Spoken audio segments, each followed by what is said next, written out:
डर गई कांग्रेस। नमस्कार, आप देख रहे हैं दिव्य हिमाचल टीवी और मैं हूं आपके साथ पल्लवी शर्मा। मैं आपके सामने हाजिर हूं हिमाचल आज का मुद्दा लेकर। हिमाचल कांग्रेस भाजपा से डरने लगी है कि कहीं चुनाव जीतने के लिए बीजेपी ईवीएम सेट न करे। इसके लिए कांग्रेस ने बड़ी जगह अब स्ट्रांग रूम के बाहर निगरानी रखने के लिए अपने तंबू गाड़ दिए हैं। पर इस सबके बीच कांग्रेस को अब चुनाव जीतने के बाद का एक और डर सताने लगा है। क्या है ये डर और अब क्या चाहती है कांग्रेस? हम पहाड़ी में इसी पर चर्चा कर रहे हैं अनिल अग्निहोत्री और राजेश शर्मा। राजेश, इलेक्शन हो चुके हैं, अब तो बस अब रिजल्ट का इंतजार है। सही है। इस बीच हिमाचल कांग्रेस ने सार्वजनिक रूप से एक आशंका जता दी है राजेश जी, और इस आशंका में कुछ ऐसे आरोप है या कुछ ऐसा आरोप है जिसने एक तरह से खलबली मचा रखी है पूरे प्रदेश में। हिमाचल कांग्रेस किस टेंशन में, जरा बताइएगा। बिल्कुल सही है। देखिए, हिमाचल कांग्रेस सच में टेंशन में लग रही है और इसकी दो वजह सामने आ रही है अग्निहोत्री जी। पहली चीज कि कांग्रेस को यह डर सता रहा है कि भारतीय जनता पार्टी ईवीएम के साथ छेड़छाड़ कर सकती है और जो जनता ने जो जनादेश दिया है उसको बीजेपी प्रभावित करने की कोशिश कर सकती है। यह कांग्रेस को डर है।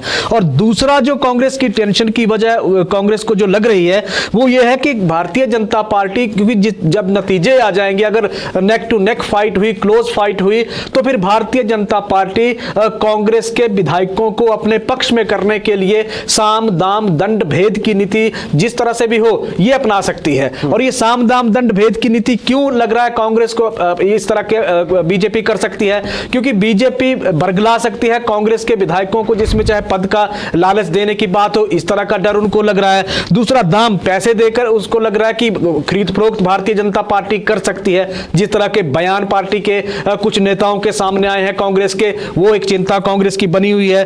दंड का जहां तक सवाल है, कांग्रेस को यह लग रहा है कि कांग्रेस के विधायकों को भारतीय जनता पार्टी ईडी और सीबीआई का डर दिखा के उनको अपने साथ मिला सकती है। यह भी एक चिंता पार्टी की है।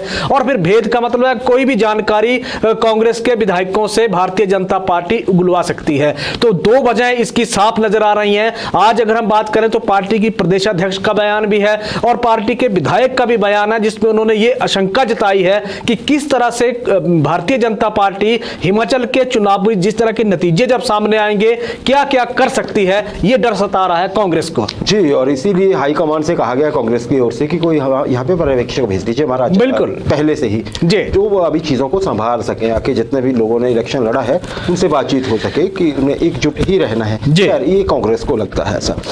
राजेश, इसका फिर अगर कांग्रेस को ऐसा लग रहा है तो उसका एक और भी अगला एक प्रश्न खड़ा होता है जी, कि कांग्रेस आश्वस्त है कि परिणाम उसके पक्ष में जाएंगे। सही है, कांग्रेस को ऐसा लगता है, क्योंकि तभी ये बयान आया है कि अदरवाइज वही जो ऑपरेशन लोटस की ओर इशारा है वैसे कांग्रेस का अगर देखा जाए तो सही है, जो आजकल एक टर्म चली रहती बिल्कुल है। तो राजेश, अगर कांग्रेस को ऐसा लगता है कि वो चुनावों में बहुमत पा सकती है जी, तो किस आधार पर लग रहा है? बिल्कुल, देखिए, कांग्रेस को सीधे तौर पर लग रहा है जिस तरह के बयान कांग्रेस के नेताओं के आए हैं, चाहे विधायकों के बयान भी कांग्रेस के सामने आ रहे हैं। 45+ का फिगर कांग्रेस दे रही है, 50+ सीटें जीतने का दावा कांग्रेस कर रही है। और इस बीच देखें, अगर एक बयान प्रतिभा सिंह का आया है अग्निहोत्री, जिसको मैं कोट करना चाहूंगा, उन्होंने यह कहा, तो वैसे तो कांग्रेस इन चुनावों में जिस तरह से जनता का सहयोग कांग्रेस को मिला है, 50 या 45 से ज्यादा सीटें कांग्रेस जीतने जा रही है।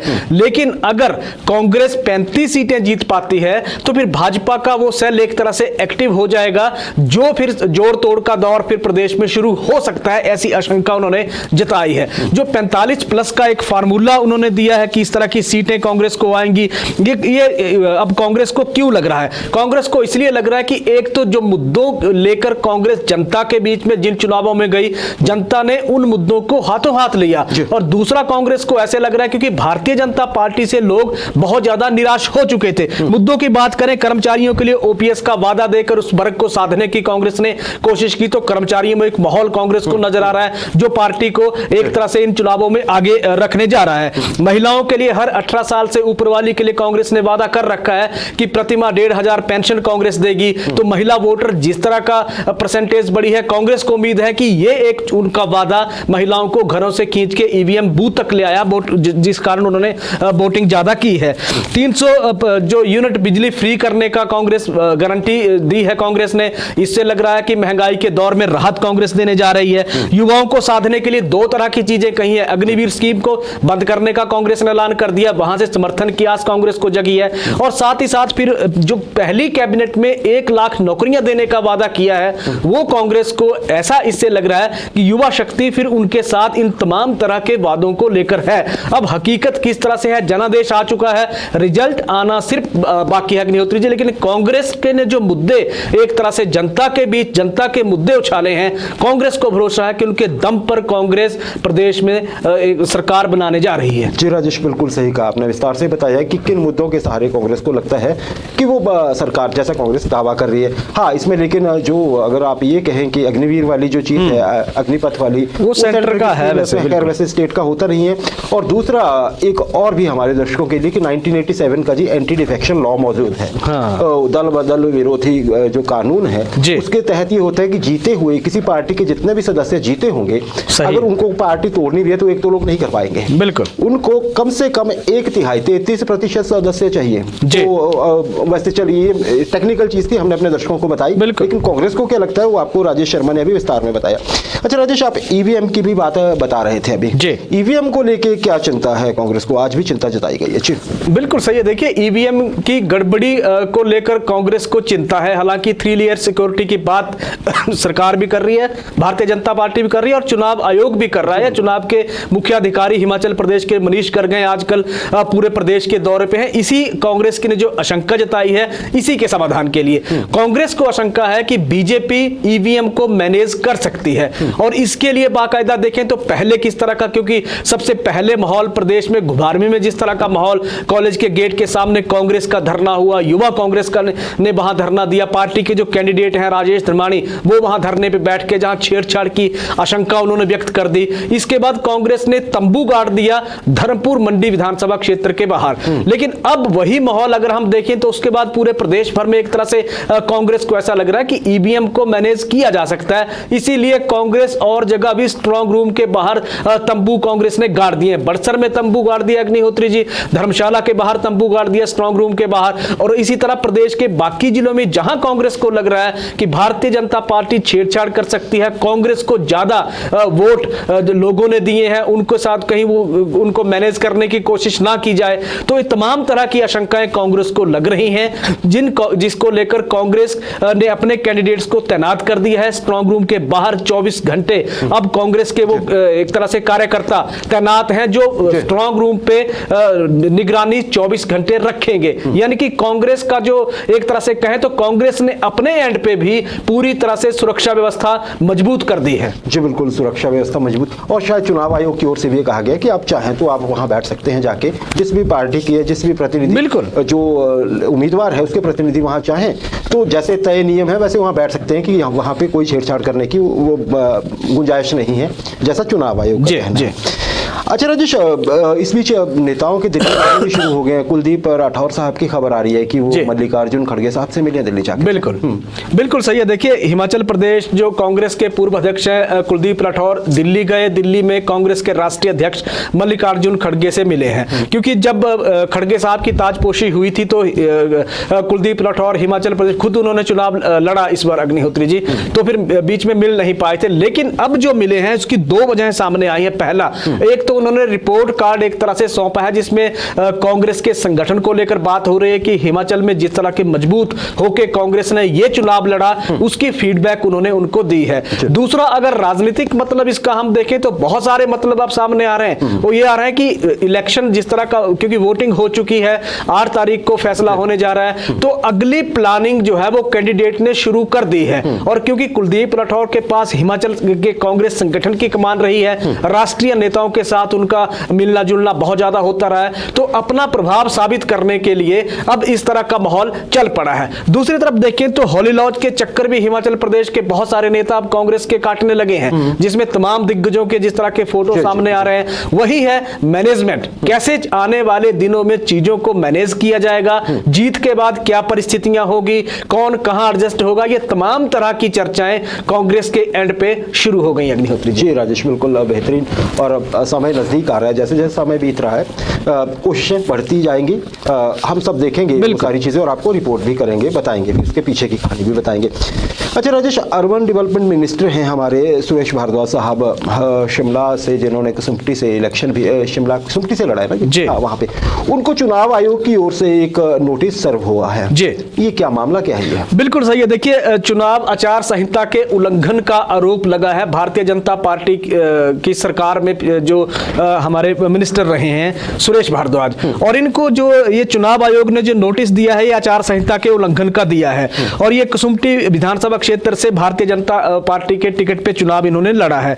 300 से ज्यादा कार्यकर्ताओं को एक इन्होंने जिस तरह का यहाँ एक पार्टी हुई अग्निहोत्री जी, शुक्र मतलब ये इसमें बात करें तो कांग्रेस जो भारतीय जनता पार्टी की जो पुरानी कैंडिडेट रही हैं विजय ज्योति सेन, इन्होंने पार्टी के जितने भी ये कार्यकर्ता हैं इनके लिए एक धाम का आयोजन किया और उस धाम का एक जो फोटो जारी हुआ वो सोशल मीडिया पे वायरल हो गया। उसके बाद आपत्तियां उस पर शुरू हो गई क्योंकि आदर्श आचार संहिता प्रदेश में लगी हुई है, कार्यकर्ताओं किसी पार्टी विशेष के कार्यकर्ता एक जगह इकट्ठे नहीं हो सकते हैं। तो इसी पे अब चुनाव आयोग ने उस फोटो जो वायरल हुआ है उसमें सुरेश भारद्वाज भी हैं जिन्होंने चुनाव ये लड़ा है। अब इनसे सुरेश भारद्वाज को नोटिस जारी करते हुए चुनाव आयोग ने पूछा है कि क्यों ना इस जो ये धाम हुई है 300 कार्यकर्ताओं को जो ये धाम परोसी गई है, इसका खर्चा आपके चुनाव खर्च में क्यों ना जोड़ा जाए। इसको जो तथ्य साबित करने के लिए उन्हें 2 दिन का वक्त चुनाव आयोग ने दिया है। जवाब उनसे मांगा गया है, जवाब सुरेश भारद्वाज ने फाइल करना है। जवाब में देखिए क्या लिखते हैं, लेकिन जिस तरह की ये धाम हुई है, सुर्खियां इस धाम ने प्रदेश की राजनीति में बटोरना शुरू कर दिया है। जी बिल्कुल राजेश, और शायद तर्क मंत्री साहब की ओर से ये दिया जा रहा है कि ये मेरी धाम नहीं, मेरी ओर से नहीं दी गई है, मुझे सिर्फ बुलाया गया था। चलिए अब आगे जो भी इस मामले का फैसला होता है वो हम आपको बताएंगे। अच्छा राजेश, अंतिम प्रश्न है मेरा इस सेगमेंट में आपसे। खबरें हैं कि जी कुछ निर्दलीय प्रत्याशी जो हैं उनसे संपर्क साधा जा रहा है और ये दोनों ही पार्टियों की तरफ से किया जा रहा है। अब इसका कोई ऐसा तो नहीं है कि कोई स्टेटमेंट जारी हुई या कुछ हुआ है, लेकिन ऐसी इनपुट्स आ रही हैं। ये क्या मामला क्या है? बिल्कुल सही है। देखिए, निर्दलियों पे अब दोनों ही पार्टियां एक तरह से गंभीर नजर आने लगी। अग्निहोत्री जी, भाजपा और कांग्रेस दोनों की बात, शुरुआत भाजपा से कर लेते हैं। भारतीय जनता पार्टी की बात करें तो 21 विधानसभा क्षेत्र ऐसे हैं जहां भारतीय जनता पार्टी के अपने ही खुद जो उनके पहले नेता रहे हैं, कुछ प्रत्याशी भी रहे हैं, टिकट जब उनके कट गए तो फिर वो निर्दलीय चुनावी दंगल में उतर गए। अब उनको देखें तो 21 में जिस तरह की रिपोर्ट पार्टी के पास आ रही है उसमें पार्टी को कहीं ना कहीं से सूचना मिल रही है कि यहां जो मेन स्ट्रीम जो कैंडिडेट है पार्टी के उनसे ज्यादा मजबूत तो निर्दलीय हैं। तो इसीलिए निर्दलियों की तरफ फिर पार्टियां चल पड़ी हैं। यही परिस्थितियां 6 विधानसभा क्षेत्रों में कांग्रेस के लिए पैदा हो रही हैं, जहां निर्दलीय पार्टी के कैंडिडेट से हैवीवेट एक तरह से सामने आ रहे हैं, जिस तरह की रिपोर्टिंग पार्टी के सामने है। अब अगर 1998 के बाद देखें, क्योंकि 1998 में जिस तरह का प्रदेश में निर्दलियों ने हिविंका की बात कह लीजिए, जिस तरह की सत्ता परिवर्तन जब प्रदेश में हुआ, वीरभद्र सिंह चीफ मिनिस्टर बने थे, 13 दिन में ही उनको सत्ता एक तरह से गंवानी पड़ी थी। उसके बाद प्रेम कुमार धूमल ने कैसे प्रदेश के मुख्यमंत्री बने सभी को पता है। लेकिन 1998 से लेकर 2022 की अगर हम बात करें तो इन 24 सालों में जरूरत निर्दलियों की ज्यादा पड़ी नहीं। पिछले चुनावों में 2 निर्दलीय जीत के आए थे, तो जब जरूरत नहीं पड़ी। लेकिन इस बार की परिस्थितियां जो है 27 सीटें ऐसी हैं जहां निर्दलियों की भूमिका बहुत ज्यादा रहने वाली है। और ये भूमिका इसलिए रहने वाली है क्योंकि डिसाइडिंग फैक्टर इस बार ये निर्दलीय ही होने जा रहे हैं अग्निहोत्री जी। इसीलिए बीजेपी भी मान मनोबल में लगी है कि समय रहते चीजों को मैनेज कर लिया जाए, अपने ही रूठे हैं अपनों के साथ मिला लिया जाए, रिजल्ट आएगा बेहतर होगा, पार्टी के हित में होगा। इसी प्रयास में इसी रास्ते पे कांग्रेस चल रही है। तो निर्दलियों को इसलिए मनाया जा रहा है क्योंकि सत्ता की चाबी इन चुनावों में उन्हीं के पास होने जा रही है। जी बिल्कुल राजेश, और ये भी है कि सिर्फ अपनी ही पार्टी नहीं जी,